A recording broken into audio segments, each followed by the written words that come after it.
여러분 안녕하십니까? 1월 30일 금요일 뉴스투데이 시작합니다. 서울 용산과 태릉 골프장, 강남구청과 과천 경마장 등 정부가 쓸 수 있는 땅을 활용해 수도권에 주택 6만 가구를 공급하기로 했습니다.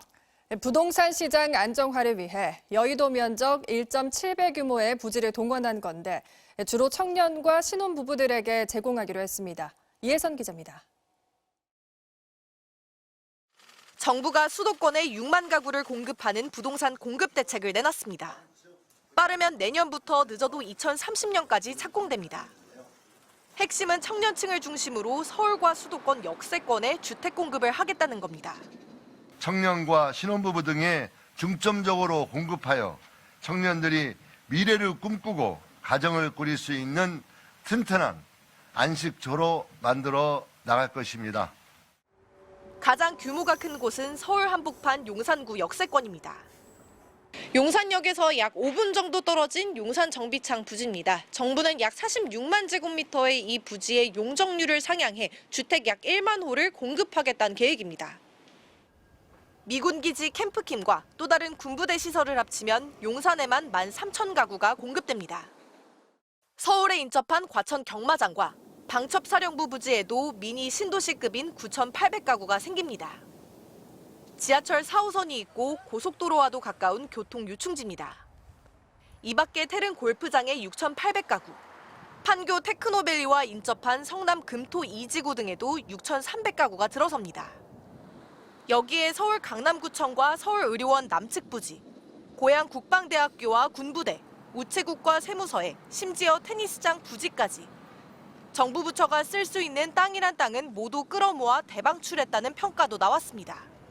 아무래도 특히 2030 세대분들이 가장 선호할 만한 주요 역세권 입지에 최고 물량의 공급이 발생했다는 점에서는 굉장히 긍정적인 영향으로 작용할 거라고 보여지고요.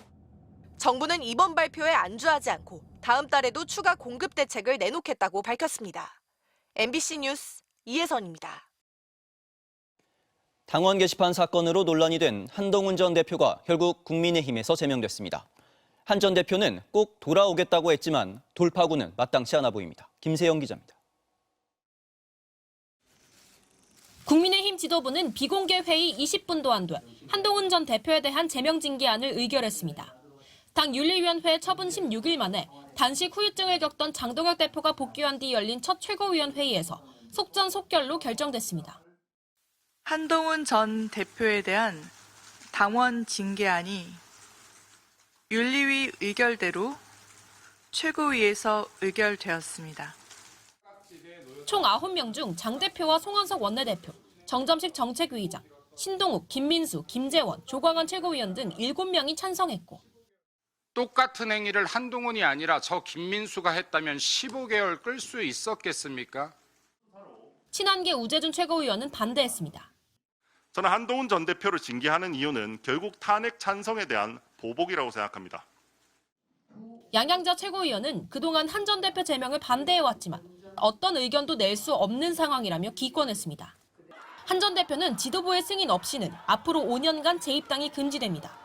오는 6월 열리는 지방선거와 국회의원 재보궐선거는 물론 2028년 총선과 2030년 대선도 국민의힘 소속으로는 출마할 수 없는 겁니다. 긴급 기자회견을 연 한동훈 전 대표는 국민을 위한 좋은 정치의 열망은 꺾을 수 없다며 기다려달라고 했습니다. 절대 포기하지 마십시오. 기다려 주십시오. 저는 반드시 돌아옵니다.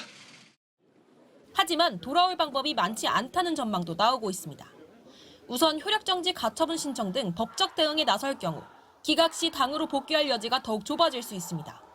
게다가 이른바 친한계 의원들이 대부분 비례대표인 탓에 신당 창당도 여의치 않습니다. 친한계 의원들 같이 탈당해서 신당 만들거나 그렇게 합니까? 그런 일은 전혀 없고 이 당이 장동혁 체제가 심판받는 날이 온다면 그때 다시 재건을 해야죠. 결국 그에게 남은 카드는 무소속 출마인데 지역적 기반이 형성돼 있지 않은 상황에서 이 또한 쉽지 않은 길입니다. MBC 뉴스 김세영입니다.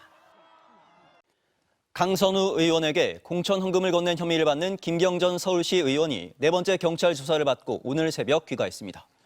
이번엔 지난 2023년 강서구청장 보궐선거 당시에도 민주당 의원들에게 금품을 전달했다는 의혹이 추가로 제기되면서 이에 대한 집중 추궁이 이어졌습니다. 박솔립 기자입니다. 네 번째 경찰에 출석한 김경전 서울시의원.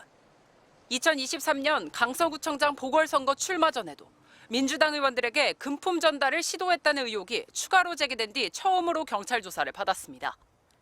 지금 할 수 있는 것은 조사에 성실히 임하는 것뿐이라 생각합니다. 죄송합니다. 경찰은 지난 21일 서울시의회로부터 김 전 시의원을 보좌하던 정책지원관의 PC를 이미 제출 형식으로 확보했습니다. 이 PC에는 김 전 시의원이 2023년 강서구청장 출마를 준비하며 금품 전달 등을 논의한 녹취 파일 120여 개가 들어있습니다. 특히 현역 시의원은 공천에서 제외한다는 민주당 결정을 뒤집기 위해 2023년 6월과 7월 김 전 시의원이 분주하게 움직인 정황이 담겼습니다. 녹취록에는 민주당 현역 의원 최소 8명의 이름도 언급된 것으로 전해지고 있습니다.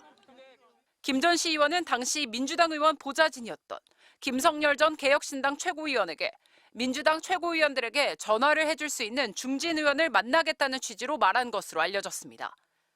공천이 무산된 뒤 또 다른 당직자에게는 돈을 너무 많이 썼다, 아깝다고 말하기도 한 것으로 전해졌습니다. 다만 해당 녹취록에는 로비 대상자로 지목된 의원들 이름은 거론됐지만 실제 금품을 전달한 정황 등은 드러나지 않고 있습니다. 강선우 의원 말고도 다른 의원들에게도 금품 제공하신 적 있으신가요? 거듭 죄송하다는 말씀 드리겠습니다. 오늘 또 성실히 수사에 임했습니다. 죄송합니다.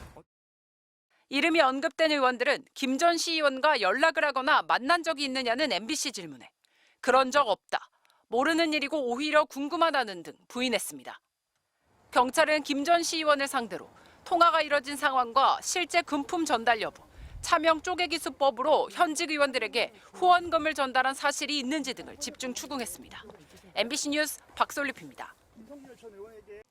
대규모 개인정보 유출과 관련해 해롤드 로저스 쿠팡 임시 대표가 오늘 경찰에 출석합니다. 경찰은 로저스 대표에게 쿠팡이 셀프 조사를 하는 과정에서 증거를 인멸했다는 의혹에 대해 집중적으로 물을 계획입니다. 장슬기 기자입니다.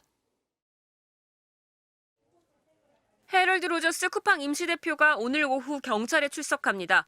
로저스 대표는 대규모 개인정보 유출 사건에 대해 쿠팡이 내부 조사를 진행하는 과정에서 증거를 인멸했다는 혐의를 받고 있습니다. 서울경찰청 쿠팡수사 종합TF가 로저스 대표에게 출석을 요구한 건 이번이 세 번째로 지난 두 번의 출석 요구에는 해외 출장을 이유로 불응했습니다.